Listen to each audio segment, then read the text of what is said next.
Mi abuela sirvió generosamente a su iglesia de cristianos creyentes de la Biblia durante casi 50 años, sin pedir nunca nada a cambio. Pero cuando se volvió anciana, discapacitada y confinada en casa, su iglesia actuó como si no existiera, hasta que estuvo en cuidados paliativos y literalmente en su lecho de muerte, momento en el que esa iglesia mostró un repentino interés en decirle a la abuela: recuerda a tu iglesia en tu testamento.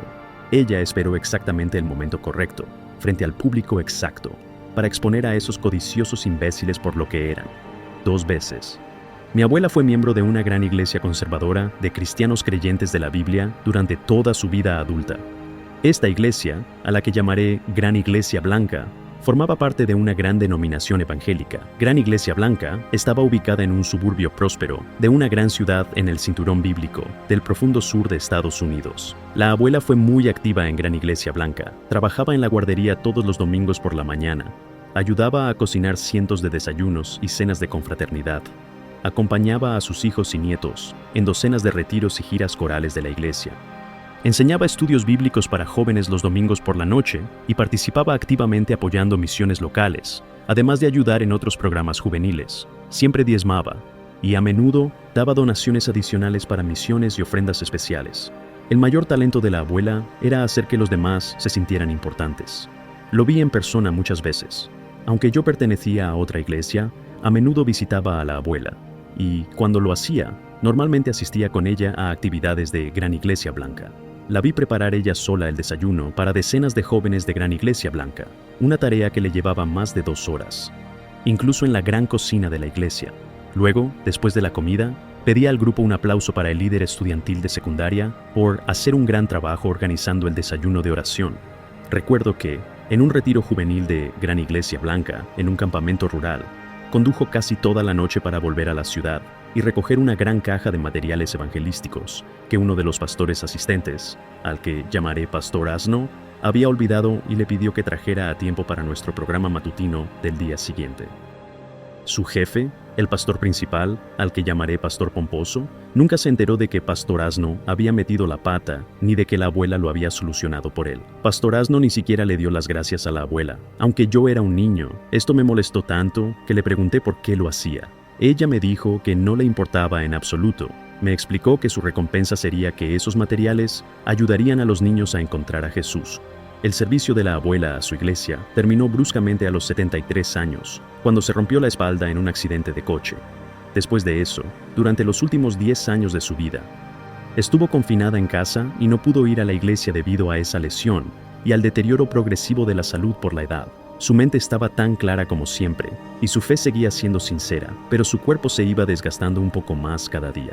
Durante esos 10 años, hizo muchos esfuerzos por acercarse a su iglesia, a sus líderes y a sus amigos de allí, invitándolos a visitarla en casa, etc. Sin éxito. Todas esas invitaciones fueron rechazadas o simplemente ignoradas. Al final, cuando ya estaba en cuidados paliativos en casa, decidió planear su propio funeral.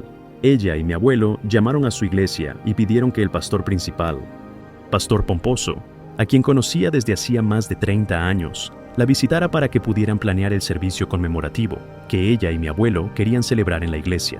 Pastor Pomposo estaba demasiado ocupado, pero Pastor Asno pasó unos días después.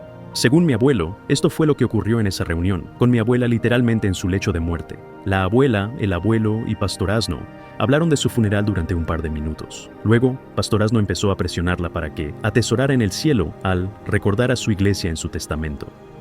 Mi abuelo le respondió con firmeza que este no es ni el momento ni el lugar para hablar de su testamento. Volvieron a hablar del funeral durante unos minutos. Luego, Pastor Asno volvió a dirigir la conversación hacia el testamento de la abuela, con abundantes comentarios sobre lo mucho que su iglesia necesitaba su apoyo. El abuelo le repitió varias veces que era inapropiado hablar con la abuela sobre su testamento o sobre las necesidades financieras de la iglesia, porque ella estaba en fase terminal y sufría un dolor físico enorme. Pastor Asno asentía y hablaba brevemente sobre el funeral, pero luego regresaba al tema de las necesidades económicas de la iglesia, las recompensas celestiales. Donde esté tu tesoro, allí estará también tu corazón. Mateo 6:21, Lucas 12:34, etc. Mi abuela empezó a llorar. Para ponerlo en contexto, la abuela era más que una magnolia de acero. Era titanio revestido de diamante envuelto en Kevlar. Rara vez lloraba, y nunca, jamás, lloraba por sí misma. Ni una sola lágrima cuando el médico le dijo que su espalda estaba tan rota que nunca volvería a caminar, ni durante los siguientes 6 meses de rehabilitación inútil. Ella derramaba lágrimas sinceras pero controladas en funerales y al visitar a familiares en el hospital cuando recibían malas noticias. Lloraba para consolar a otros. Llorad con los que lloran. Pero nadie, ni el abuelo, ni su hija, mi madre, ni ninguno de mis tíos o los hermanos de la abuela, recordaba haberla visto llorar por sí misma. Mi abuela sollozaba sin control. El abuelo, un obrero siderúrgico jubilado, ex sargento de los Marines y veterano de combate de la Guerra de Corea, agarró físicamente a Pastor Asno y lo escoltó fuera de la casa, no con mucha suavidad. Contrario a lo que todos esperaban, la abuela vivió otros 6 meses, en gran parte por pura fuerza de voluntad. Sin embargo, eventualmente falleció y celebramos su servicio conmemorativo en la funeraria, no en Gran Iglesia Blanca. Pastor Pomposo y Pastor Asno estuvieron conspicuamente ausentes. De hecho, no hubo cristianos profesionales de Gran Iglesia Blanca en el servicio, ni siquiera entre los asistentes. Para comenzar la ceremonia, el abuelo se levantó en el podio frente a la multitud y dijo: algunos de ustedes quizá hayan oído que desinvité a Pastor Pomposo y a Pastor Asno de este servicio fúnebre. Este no es el lugar apropiado para darles mis razones, aunque ustedes me conocen y saben que mis razones son buenas. Además, mi esposa me pidió que los excluyera. Este funeral puede ser diferente a otros funerales a los que hayan asistido. Va a ser un funeral de micrófono abierto. Todos los que quieran decir algo están invitados a venir aquí y describir su amistad con mi esposa, contar una historia sobre ella que valga la pena recordar, o cualquier otra cosa que quieran decir para honrar su memoria y dar consuelo a todos los presentes. He pedido a varios familiares que preparen palabras, pero no es necesario traer nada preparado. Por favor, si quieren decir algo, suban aquí y háganlo. Había unas 100 personas en el funeral. Al menos un tercio de ellas finalmente pasó al micrófono. El servicio, que habíamos planeado para durar unos 30 minutos, se prolongó por más de 2 horas, y, hasta donde puedo decir, nadie se fue antes de tiempo. Hubo risas, llanto y abrazos. 3 de sus nietos tocaron algunas de sus canciones favoritas en piano y guitarra. Todos nos tomamos de las manos y cantamos sus himnos preferidos. Después, decenas de personas le dijeron a mi abuelo que había sido uno de los funerales más reconfortantes y edificantes a los que habían asistido. Más de uno comentó que los funerales son mejores sin predicadores de todos modos, o algo parecido, recordando a sus pastores y a su iglesia en su testamento. El golpe 1-2. Un par de semanas después, llegó el momento de empezar a distribuir los legados del testamento de la abuela. Aunque la abuela y el abuelo se amaban entrañablemente, tenían testamentos separados, porque, como le dijo ella a mi madre, así nos resulta más fácil respetar el terreno de cada uno, y porque su abogado se lo había recomendado. Nadie pensaba que mis abuelos fueran ricos. Habían vivido en la misma casa pequeña, pero encantadora en un barrio suburbano próspero y bien cuidado durante más de 50 años, y habían trabajado duro y vivido modestamente. Pero se rumoraba que tenían un buen ahorro. Por supuesto, no existe ningún requisito legal para que alguien asista a la lectura del testamento, ni siquiera para que haya una lectura. Las telecomunicaciones modernas y la alfabetización casi universal han hecho que esta costumbre pintoresca sea prácticamente inexistente. Pero la lectura del testamento era una tradición en nuestra familia, porque era uno de esos eventos que daban a nuestra familia extensa y unida una excusa para reunirse. Nunca hacíamos reuniones familiares. Eran demasiado difíciles de organizar para una familia tan grande, pero nos reuníamos en cumpleaños, fiestas, funerales, bautismos, etc. De modo que, si asistías a varios de estos, veías prácticamente a todos tus primos, tías, tíos e incluso tías abuelas y tíos abuelos que eran los hermanos y cuñados de la abuela y el abuelo.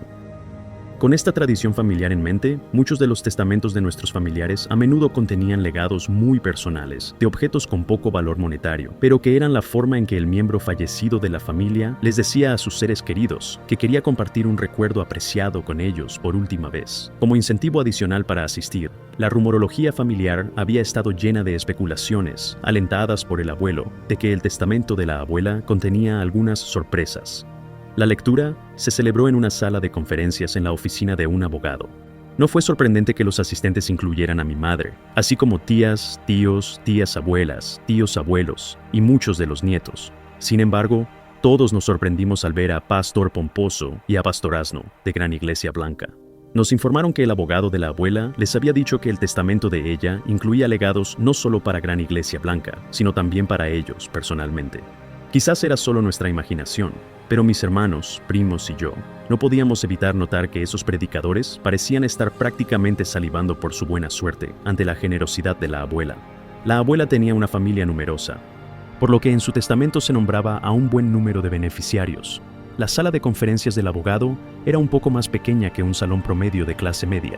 Se habían traído sillas adicionales, todos los asientos estaban ocupados, y la gente se agolpaba en cada espacio libre. Apenas había lugar para todos nosotros. El abogado de la abuela sugirió que Pastor Pomposo y Pastor Asno se sentaran en unas sillas que estaban en la parte delantera de la sala, junto a él. Como había una gran mesa en la sala, esto significaba que el abogado y esos dos predicadores eran los únicos que estaban directamente de frente a todos los demás. Aunque los predicadores estaban encantados de estar físicamente al lado del centro de atención, no se dieron cuenta, como sí lo notamos rápidamente los demás, de que esos asientos facilitaban que todos en la sala los observaran de cerca, y les hacía prácticamente imposible abandonar la abarrotada sala antes de que terminara toda la reunión, porque estaban más lejos de la única puerta, y casi 2 docenas de personas estaban sentadas o de pie entre ellos, y su único camino de salida. Los legados fueron bastante generosos, pero más o menos lo que esperábamos. El abuelo conservaba la casa, su contenido, sus cuentas de jubilación, y todo lo que quedara después de cumplir con los legados. Hijos, nietos y varias organizaciones benéficas locales recibieron cantidades agradables, pero no extravagantes, de dinero. Varios objetos sentimentales fueron mencionados y entregados a diversos amigos y familiares. El abuelo era el primer beneficiario nombrado en el testamento, pero después de él, todos los demás legados estaban dispuestos en orden de valor creciente. Comenzaban con objetos sentimentales, de muy poco valor monetario. Luego cada nieto recibía varios miles de dólares. Después cada hijo, hija, hermano, hermana, sobrino y sobrina recibían un poco más. Luego varias organizaciones sin fines de lucro locales recibían sumas muy generosas, etc. Los legados a Gran Iglesia Blanca, Pastor Pomposo y Pastor Asno fueron casi los últimos mencionados en el testamento. Escucharon educadamente los demás legados, pero con una anticipación cada vez mayor, al notar la tendencia ascendente exponencial en la generosidad de la abuela. Cuando el abogado de la abuela llegó a la parte del testamento referente a Gran Iglesia Blanca y los predicadores, dijo: «Esto es un poco inusual, pero antes de anunciar estos legados para Gran Iglesia Blanca, Pastor Pomposo y Pastor Asno, la señora a nombre de la abuela pidió que leyera la siguiente declaración a todos los presentes». Él abrió una carta escrita de puño y letra por la abuela.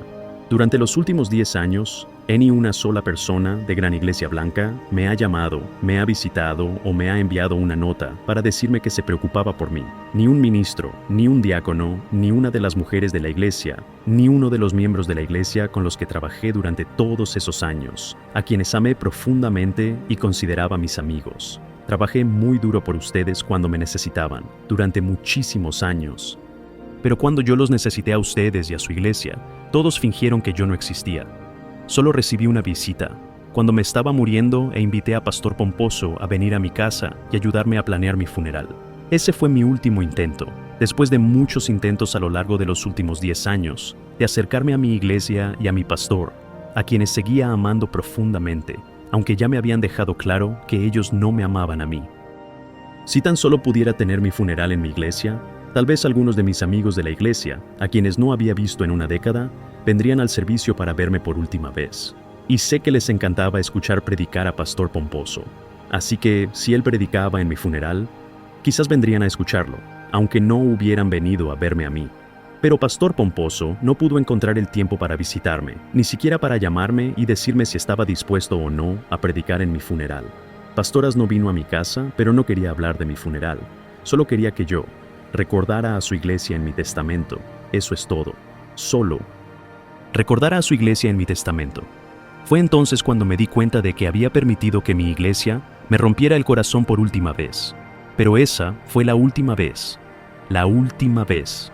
Pastor Asno no lo sabía cuando me visitó, pero el abuelo y yo ya habíamos preparado mi testamento mucho antes de su visita, el cual sí incluía un doble diezmo, 20% de todo mi patrimonio, para lo que ahora era mi antigua iglesia, Gran Iglesia Blanca.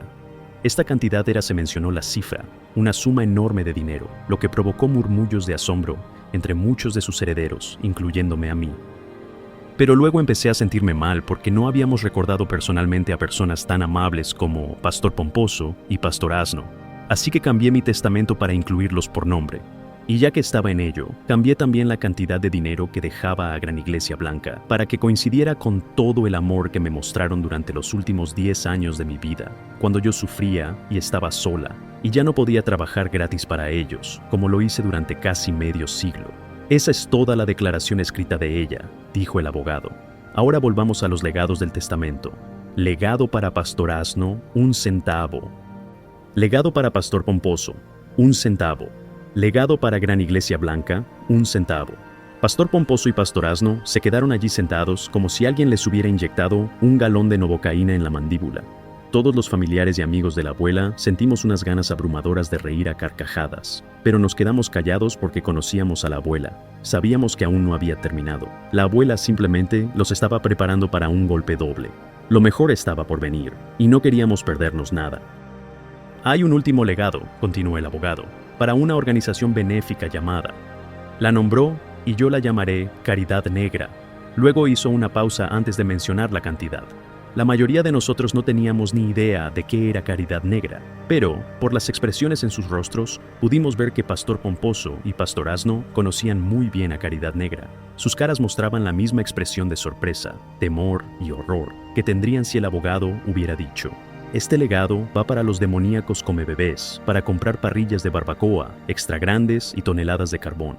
En Bestams, todos los ojos en la sala estaban ahora fijos en Pastor Pomposo y Pastor Asno. El abogado, que resultó ser mi tío, uno de los hijos de la abuela y el abuelo, dejó que el silencio continuara unos segundos más. Si hubiéramos podido leer las mentes de Pastor Pomposo y Pastor Asno, habríamos entendido la historia detrás de las expresiones en sus rostros. Caridad Negra estaba patrocinada por una gran iglesia negra, a solo unas millas de Gran Iglesia Blanca. Administraban un banco gratuito de alimentos y ropa, programas de asistencia para niños en hogares de acogida, entrega a domicilio de comidas preparadas para ancianos confinados en casa, ayuda legal y otros servicios sociales. Hace mucho tiempo, Gran Iglesia Blanca, que era y sigue siendo 100 caucásica, había proporcionado varios años de apoyo financiero y de otro tipo a Caridad Negra. Luego hubo una ruptura muy amarga y conflictiva, supuestamente porque Caridad Negra practicaba el evangelio social, mientras Gran Iglesia Blanca predicaba el verdadero evangelio. Gran Iglesia Blanca incluso demandó para intentar recuperar parte de su dinero, aunque la demanda se resolvió finalmente y muy poco dinero cambió de manos. Pero, estando en el profundo sur, todos conocían la verdadera razón por la que Gran Iglesia Blanca, o cualquier iglesia blanca, dejaría de apoyar a una organización negra. Esos N se estaban atreviendo demasiado y no se mantenían en su lugar. La abuela y el abuelo habían considerado seriamente abandonar Gran Iglesia Blanca en ese momento, pero razonaron que era mejor quedarse allí y enseñar tolerancia con sus palabras y su ejemplo. Sabían que nunca convencerían a todos, pero tal vez podrían llegar a algunos jóvenes de su iglesia blanca y romper el ciclo generacional del racismo. La abuela solía decirnos: mi iglesia es mi campo de misión. No comprendimos la verdadera profundidad de su declaración hasta después de que murió. Desde entonces, la abuela y el abuelo habían enviado secretamente una parte de su diezmo a Caridad Negra cada mes. La mayoría de la familia de la abuela, incluyéndome a mí, no supimos nada de esto hasta después de que terminó la reunión. Pero Pastor Pomposo y Pastor Asno obviamente entendieron lo que la abuela, con sus acciones, más poderosas que las palabras, les estaba diciendo. Si hubieras crecido como persona blanca en el sur profundo, como la abuela, el abuelo, Pastor Pomposo y Pastor Asno, lo entenderías. Para muchos sureños blancos, esto era una de las cosas más personalmente insultantes que se les podía hacer. Al mismo tiempo los etiquetaba como racistas, condenaba su intolerancia y aplastaba sus delirios de superioridad blanca al decir: estos seres humanos negros, a quienes odian, desprecian y han maltratado, son mejores personas que ustedes, así que merecen mi dinero más que ustedes. Después de haber dado tiempo para que todos observaran a Pastor Pomposo y Pastor Asno, mientras pensaban en cómo su iglesia blanca había tratado a esta organización negra y cómo ellos y su iglesia habían tratado a nuestra abuela, el abogado dijo: la cantidad es. Luego nombró exactamente la misma cantidad que la abuela había escrito en su carta a mano, la enorme suma de dinero que habría ido a Gran Iglesia Blanca si ella no hubiera cambiado su testamento.